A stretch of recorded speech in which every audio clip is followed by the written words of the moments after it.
qadim. Apa suluhil qadim? Artinya patut padan bagi mengadakan mungkin dan meniadakan dia pada sedia kala. Pada waktu sedia kala, tugas sifat kudrat Tuhan ni kita panggil takluk kemampuan dia, takluk suluhil qadim. Apa maksud suluhil qadim?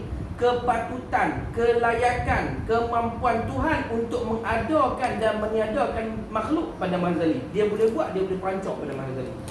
Saat-saat orang tanya, pada masa tadi ada makhluk tak? Pada masa tadi tu ada makhluk tak? Pada masa tadi ada makhluk, kita main tu. Pada masa tadi tak ada makhluk. Makhluk start buat masa imkani. Waktu azali hanya ada Allah. Habis tu dia kata Tuhan berkuasa pada waktu je nak. Dia abad patut dan layak makhluk tak ada lagi. Tapi sekiranya kalau dia buat makhluk itu, dia berkuasa tak? Dia berkuasa. Walaupun tak ada. Nak cerita kelayakan dan kemampuan dia. Pasal apa untuk kita harap Quran lagi tu? Tengok ni. Sebab ada ajaran sesat. Itu kita harap sesat. Sebab ajaran sesat ke mana? Dia mahu kata Tuhan tu setengah pada nama Allah Al-Khaliq, yang maha mencipta. Kan? Yang maha mencipta. Baik, pasal apa bubuh nama Tuhan maha mencipta? Sebab Tuhan buat makhluk. Sebab tu buat nama mencipta. Baik, nak tanya, kalau Tuhan tak buat makhluk, nama dia pencipta tak? Kalau dia tak buat makhluk, kita panggil dia maha mencipta tak kalau dia tak buat makhluk? Kalau ikut kepahaman dia tak mengerti sifat 20, dia kata Tuhan kena buat makhluk, baru dia buat nama Khaliq. Kalau begitu nama dia baru, gantung kat makhluk.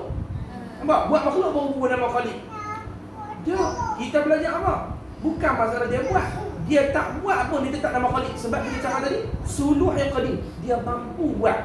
Hak dia nak buat atau boleh tak buat tu contoh lain. Tapi dia mampu. Jadi pada masa tadi ada makhluk tak? Tak ada. Tapi kalau ada makhluk, dia berkuasa tak atas makhluk tu? Dia berkuasa. Nak cerita kata ability, kemampuan dia berkuasa walaupun makhluk tak ada. Kita panggil ta'alluq suluhil qadim. Kemampuan Tuhan berkuasa pada masa azali kepada makhluk walaupun makhluk tak ada. Dia nampak tak? Gitu. Dia jadi ibarat ni dah. Satu orang nak bagi nampak misal satu orang dia apa ni dia kata? Orang kata dia kuat. Badan apa kita kata kuat, dia kemas. Orang kampung kata dia kemas. Kuat. Baik. Badan dia dengan sasa begitu begini kan. Baik. Orang semua dia angkat satu kayu balok, kayu besar. Dia tak angkat. 7 hari rupa dia tak angkat. Hari ke-8 baru dia mencoba angkat. 6 kita nampak misal ni. Hari ke-8 baru dia mencoba angkat. Dia pun angkat kayu tu baru tahu. Kita kata ya Allah kuatnya. Baik, nak tanya. Dia kuat hari ke-8 baru kuat ke sebelum tu kuat dah? Sebelum tu kuat dah. Cuma pada hari tu dia menzahirkan kuasa dia. Tu macam tu lah. Bukan hari itu baru terbit kekuatannya. Serupalah dengan sifat kudrat Tuhan. Waktu azali makhluk tak ada. Jadi tak nampak. Bukan kata dia tak kuasa, tak nampak lagi. Bila dia tunjuk kata dia buat makhluk, zahir kuasa dia. Bukan hari itu baru dia berkuasa. Itu kita panggil ta'alluq suluhil qadim. Ta'alluq kudrat suluhil qadim.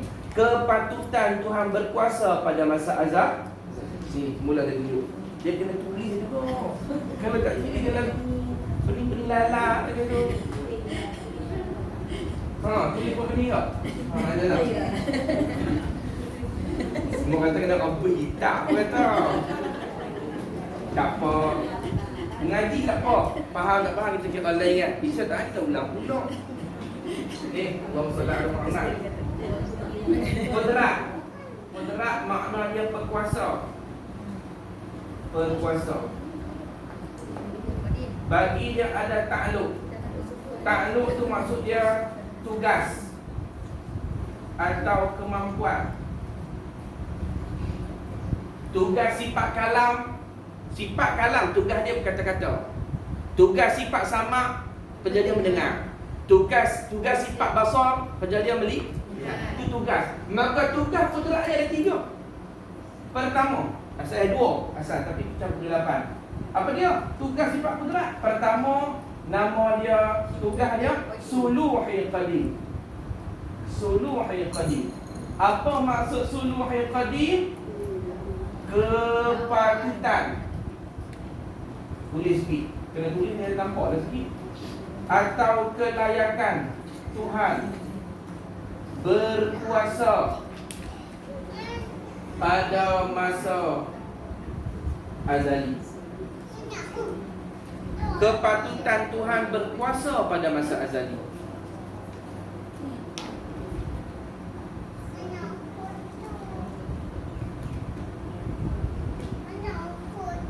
Tulis dulu.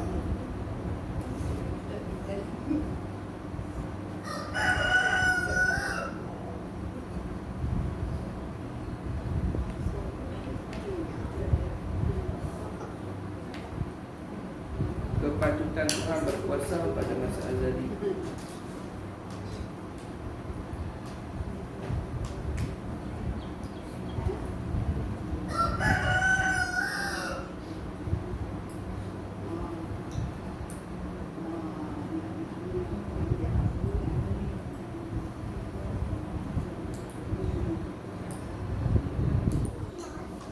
Okey. Mula kita peringat tadi. Dulu saya ceritalah masa ada dua. Masa ada dua garis dia buat masa besar. Ketika Tuhan sahaja, ada Allah. Dia ada makhluk. Kita panggil ini azab. Start daripada makhluk pertama yang Tuhan buat. Nama dia Nur Muhammad. Garis dia nak. Makhluk pertama ni. Ni makhluk pertama Tuhan buat. Start pada makhluk pertama ni, nama dia masa kita panggil masa inkan. Ada dalam makhluk ni. Ada hurat 3 kali dah. Orang mengajar. Ni sebelum Tuhan buat makhluk, masa tu ketika tu dia sebenarnya bukan masa, sebab masa Tuhan tak buat lagi, cuma nak habaq. Ketika tu kita panggil dia azali. Ketika Tuhan dah buat masa, dah buat ruang, dah buat tempat, dah buat makhluk, kita panggil waktu tu inkan. Waktu Tuhan ni sendiri tidak ada makhluk, dia berkuasa atas apa? Hati kita kata dia bersifat dengan berkuasa. Walaupun tak ada makhluk, dia mampu berkuasa atas makhluk kalau sekira makhluk ada. Walaupun makhluk belum ada, nak habaq kelayakan dia berkuasa pada masa tu. Seperti saya bagi habaq itu tadi, kawan tu dia kuat dah, cuma dia tak tunjuk lagi. Hari ke-8 baru dia angkat bubuh tabur, dia tanggung balak tu tunjuk depan orang. Kita pun nampak pada hari ke-8 dia berkuasa, dia kuat. Adakah kuat dia pada hari ke-8? Kita sebelum tu ada kuat dah. Sebelum tu kuat dah, cuma pada hari tu 6. Begitu.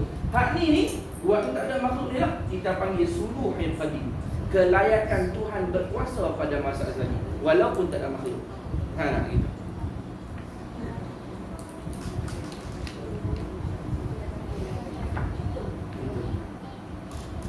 Dia ibarat inilah. Kalau kita hantar anak kita mengaji di Mesir, misal Mesir kan, mengaji 5 tahun 6 tahun di Mesir, balik-balik orang suruh buat tahlil, tak mau, apa semua tak mau. Kita ingat apa? Dia tak boleh. Senyap kan? Semua duduk tala kat orang lain, tala dia senyap. Tak boleh apa. Sampai hari tu imam tak ada, Tok Bilal tak ada, apa semua tak ada. Memang terpaksa suruh dia lah. Dia duduk senyap. Memang kita ingat dia tak kerti, dia macam tak pada boleh pun tidur apa tak. Suruh dia. Hari itu Allahumma salli ala Muhammad, subuh-subuh dia baca dengan bahasa Arab panjang berarti imam biasa. Siap gitu gini habis. Adakah dia alim tu hari tu alim ataupun sebelum tu alim dah? Cuma pada hari tu dia tunjuk kelayakan dia ada ilmu sebelum tu dah. Cuma pada hari tu dia tunjuk. Macam tu lah. Tuhan berkuasa pada masa ni, cuma tak nampak. Bila dia buat makhluk nampak. Pada masa tak zahir dia kuasa dekat makhluk tu, dia dah mampu berkuasa. Kita panggil ta'luq suluhil qadim. Gitu. Tak faham tak tahu. Tunjuk ustaz lah, apalah, badang lah bila. Itu. Kemudian pada sedia kala. Tu. Kemudian ta'luq yang kedua, tanjiz hadis. Tanjiz hadis. Baca betul. Tanjiz hadis. Tanjiz hadas kan dia. Itu bila ayat. Tanjiz hadis. Apa tu? Meluluskan pekerjaan, yakni mengadakan mungkin atau beri adakan mungkin ini. Ta'luq yang kedua nama dia. Yang kedua lah dalam ta'luq ni. Nama dia ta'luq tanjizi hadis.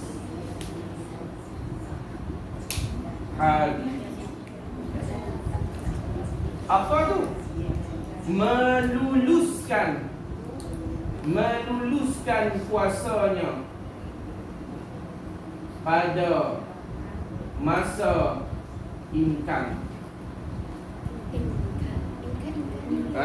Meluluskan kuasanya pada masa imkan. Dah betul ni kita letak sini.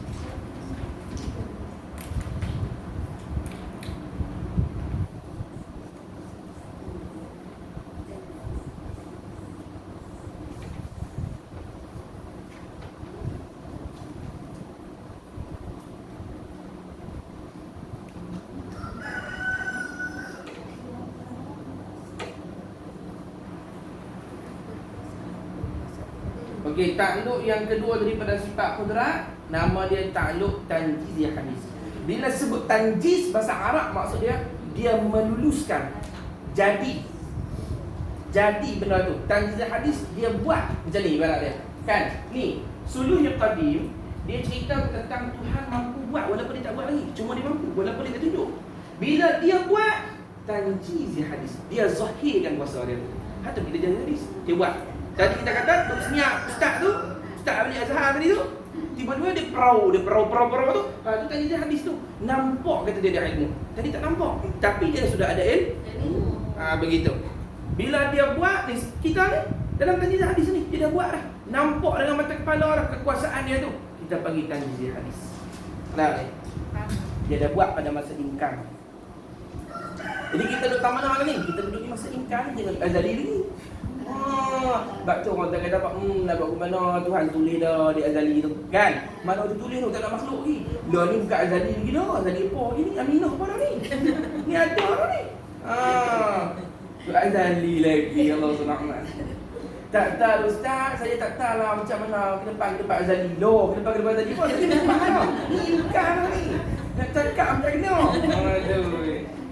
Kita di Madinah, kita tak usah cerita kan. Tak jumpa dia di Madinah, saya tak jumpa tu. Kawan di Mekah, bila lah cakap Arab sepatah dua kan. Jumpa Ustaz. Assalamualaikum Ustaz. Ana nak pergi mana? Ana nak pergi mana Ustaz? Kata mana tahu pergi kan. Ana tu untuk saya. Untuk engkau antum, perempuan anti, Ahmad antum. Ana nak pergi mana tanya orang saja tu.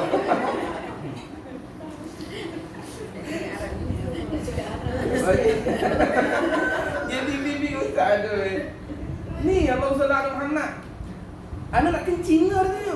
Ana nak kencing kau. Lepas tu tanya anta, dia tanya Ustaz, lepas tengok Ustaz duduk kelang kabut kau nak kencing. Dia tanya anta nak kencing ke? Dia kata ana nak kencing. Ustaz kata aku nak tahu. Nak kencing ke? Apa tanya aku?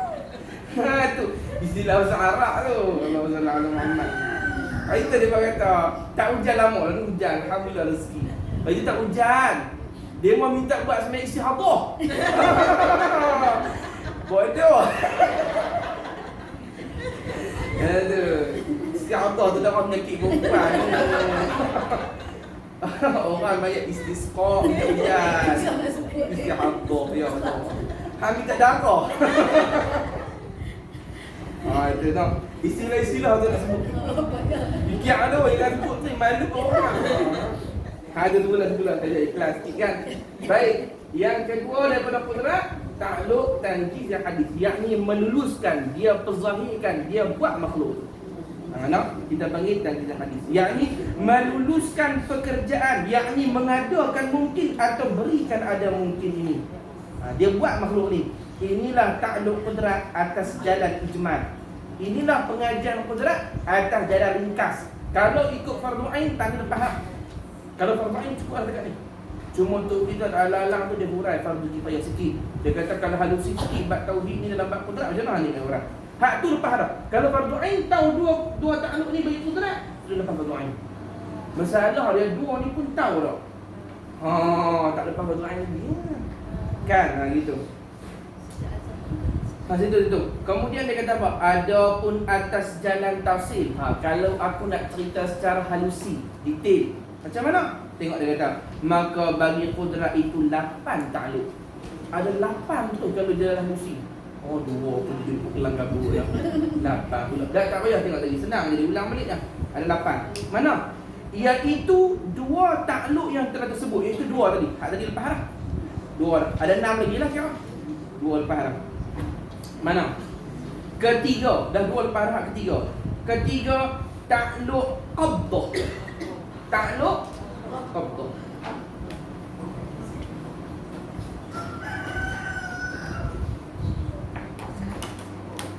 Ini nombor dua, no?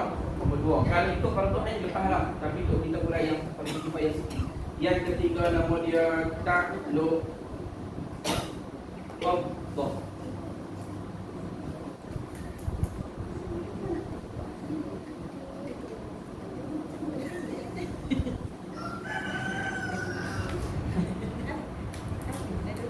Apa dia ta'alluq qabdah tu dulu?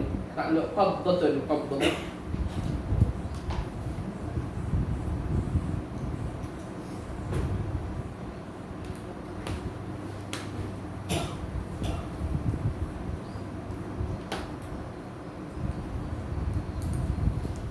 Baik, apa dia ta'alluq qabdah? Tengok dia.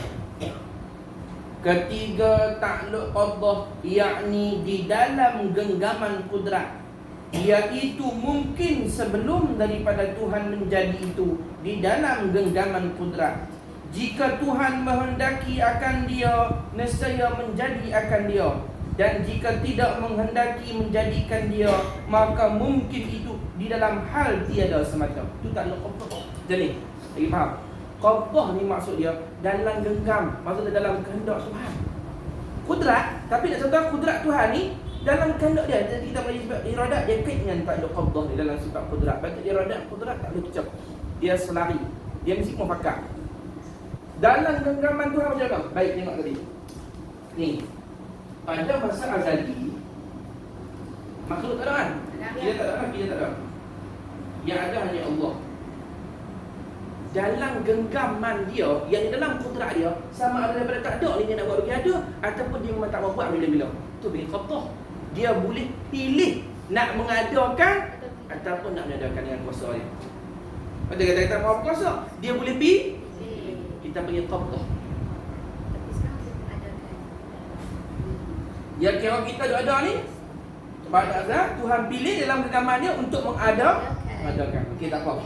Bila dia pilih untuk adakan dia, mana tengok dia urang.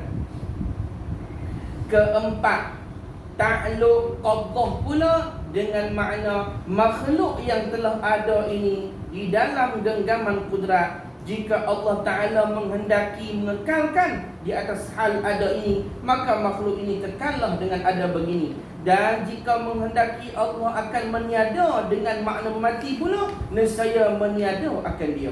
Baik, law ni kita dah ada. Kita ada ni. Kita ada. Dengan sifat kudrat dia buat kita ada.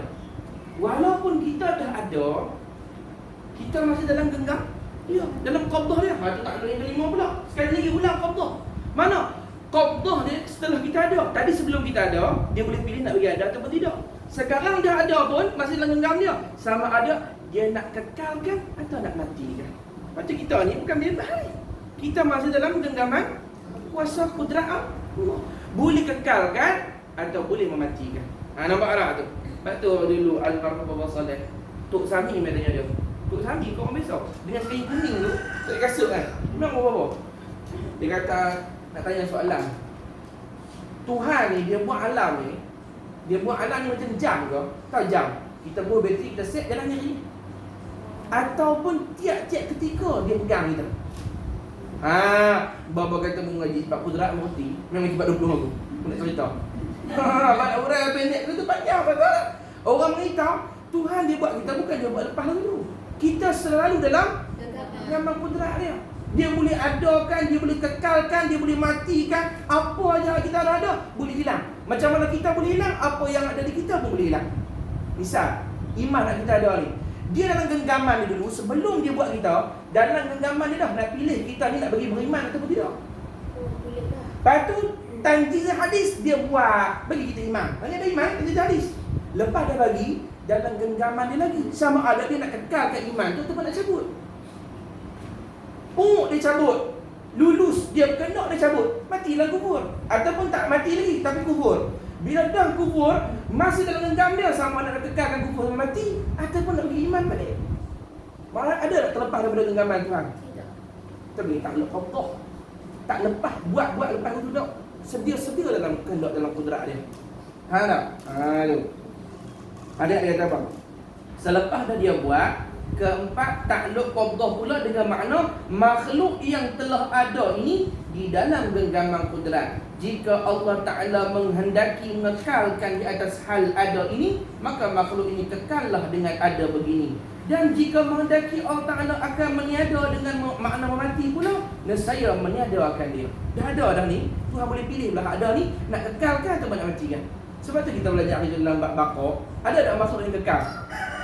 Ada tak makhluk yang kekal? Ada. Itu ngaji dia. Apa dia?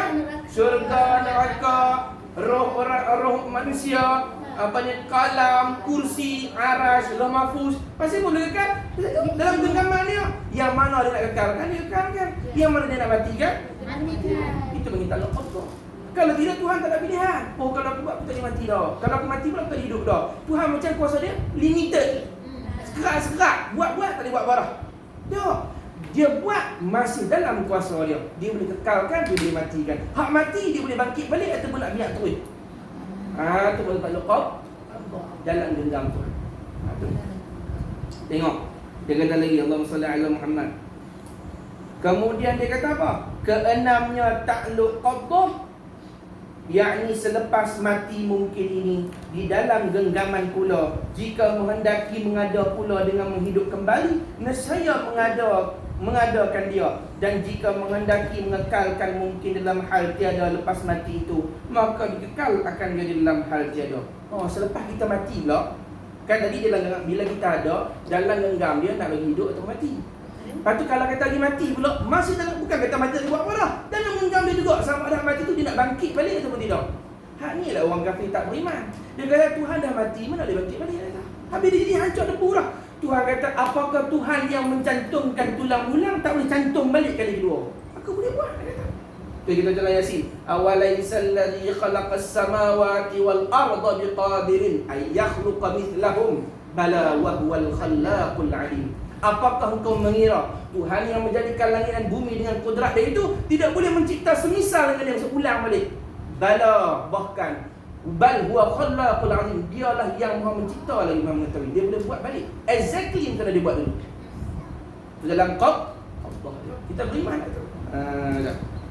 Tuhan ingat aku nak buat balik kita rupa dulu. Lah dia ingat macam dia.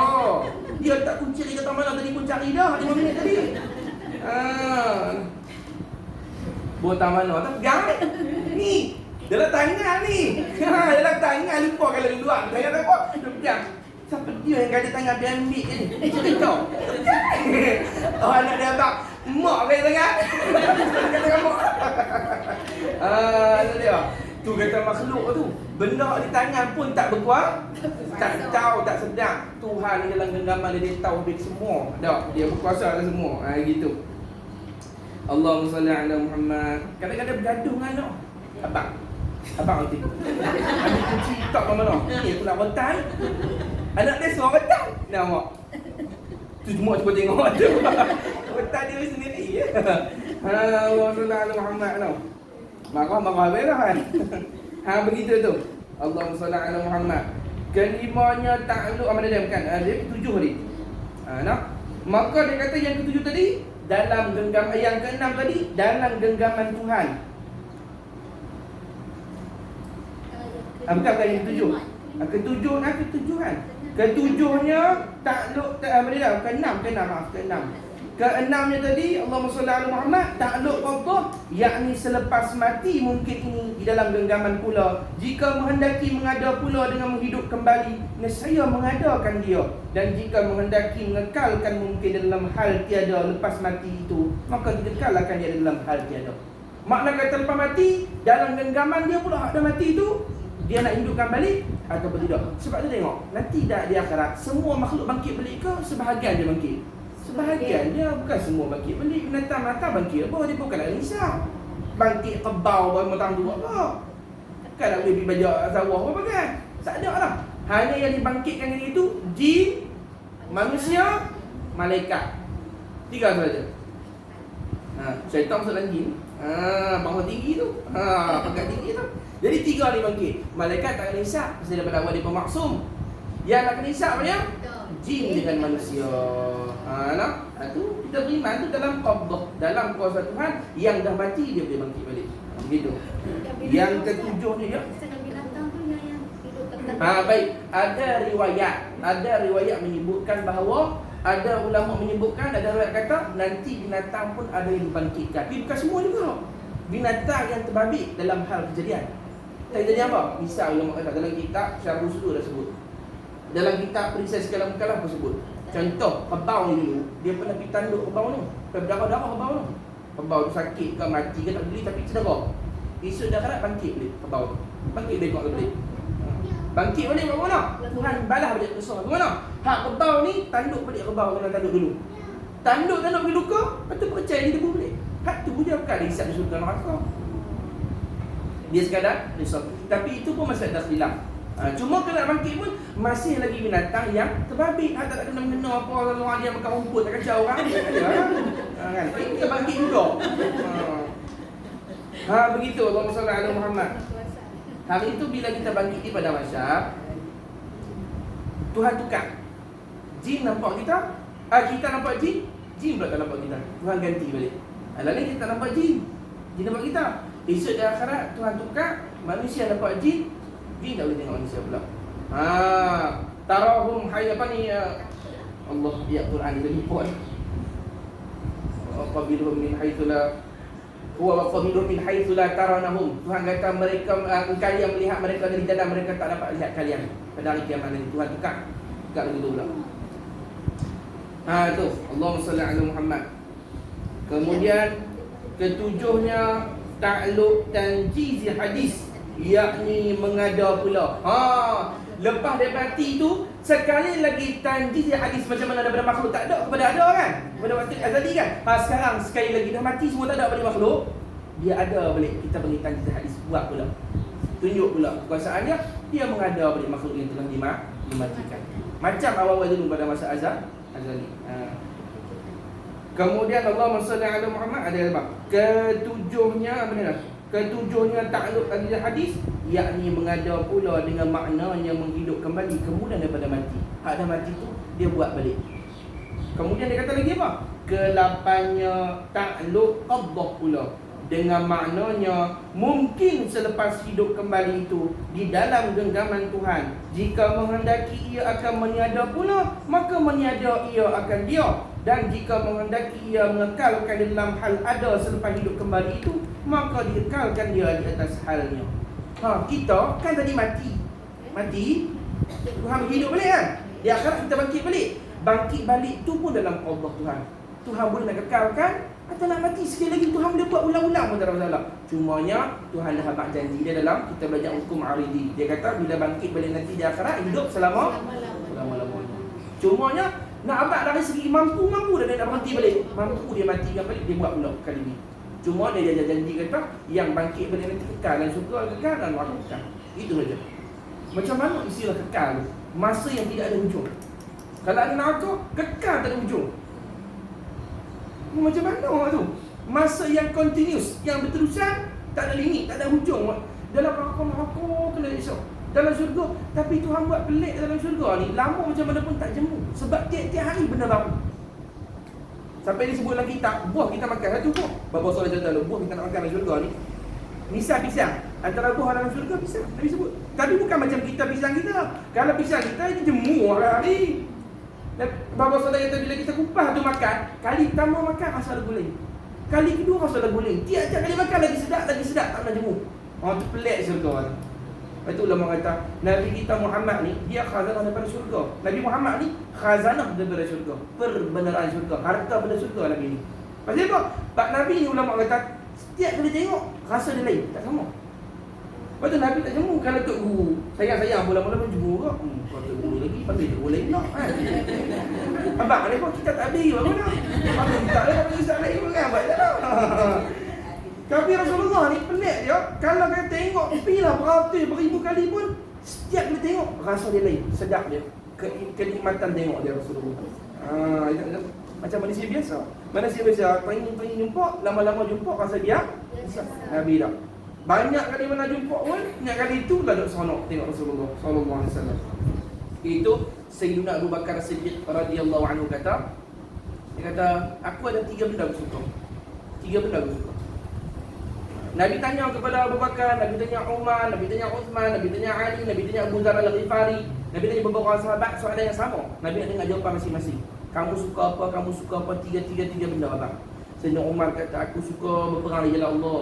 Aku suka bangun malam. Aku suka sembahyang di saf utama. Hak ni pula abang, aku suka sedekah. Aku suka memerdekakan hamba. Aku suka tolong yatim. Masing-masing abang 3.